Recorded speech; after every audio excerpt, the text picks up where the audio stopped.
قوم سے ہے جس کے دامن میں بادشاہ بھی، جس کے دامن میں علماء بھی ہیں، جس کے دامن میں پیر اور روحانی شخصیات بھی ہیں،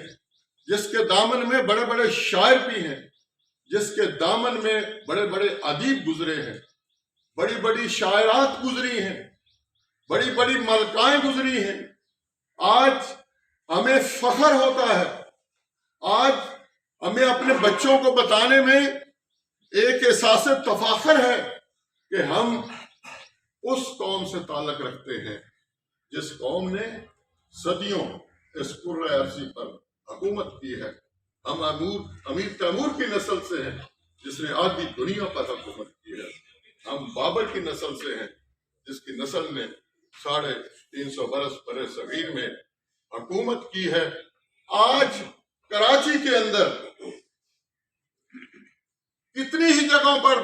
بابر بادشاہ کے لیے کیک کاٹا گیا اور تقریبات، اندرون سندھ کے اندر کتنی جگہوں پر کیک کاٹا گیا اور تقریبات، پنجاب کے اندر کتنی جگہوں پر اس طرح لوگ بیٹھے اور انہوں نے تقریبات کا اہتمام کیا۔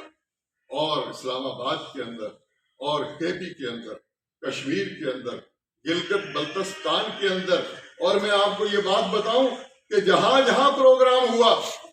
یقین جانے پچھلے سال سے زیادہ تعداد تھی، دگنی تعداد تھی۔ آج آپ کی یہاں پر دگنی تعداد بیٹھی، لہذا آپ نے تاریخ کو زندہ کر دیا۔ وہ جو سرحد پار والے کہتے تھے، وہ جو شیخ سینا کے پیروکار تھے، وہ جو مودی کے پیروکار ہیں، جنہوں نے بابری مسجد کو شہید کر دیا اور سمجھا کہ اب بابر کا نام لینے والا کوئی نہیں،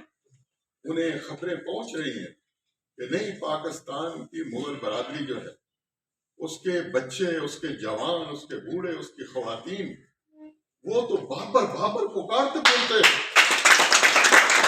ہم نے کس بابری مسجد کو شہید کر کے مغلوں کا نام مٹانے کی کوشش کی؟ وہاں تو مغل جاگ گئے ہیں، وہ اپنی تاریخ کے محافظ بن گئے ہیں۔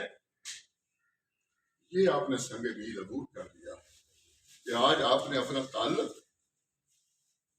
ان بادشاہوں کے ساتھ جوڑ لیا اور آپ ان بادشاہوں کے محافظ بن گئے، ان کے نام کے محافظ بن گئے، ان کی روحیں آپ کو سلام پیش کرتی ہوں گی۔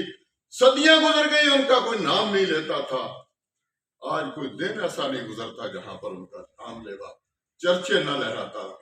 پرچم نہ لہراتا ہو، مغل قوم کے جھنڈے نہ لہراتا ہو، وہ ذکر نہ کرتا ہو، اذکار نہ کرتا ہو، وہ اپنے بچوں کو نہ پڑھاتا ہو، نہ سکھاتا ہو، جہاں جمع نہ ہوتے ہوں، بیٹھ کر ایک دوسرے سے ملتے نہ ہوں۔ آج کے میں آپ بھی بجا دی مرزا ظہیر الدین محمد بابر رحمۃ اللہ علیہ۔ اور ایک بات عرض کروں اسی کے اندر کہ تاریخ کے ورثہ پیدا ہو گئے ہیں،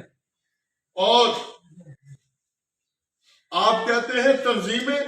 میں کہتا ہوں ان تنظیموں کی دین ہے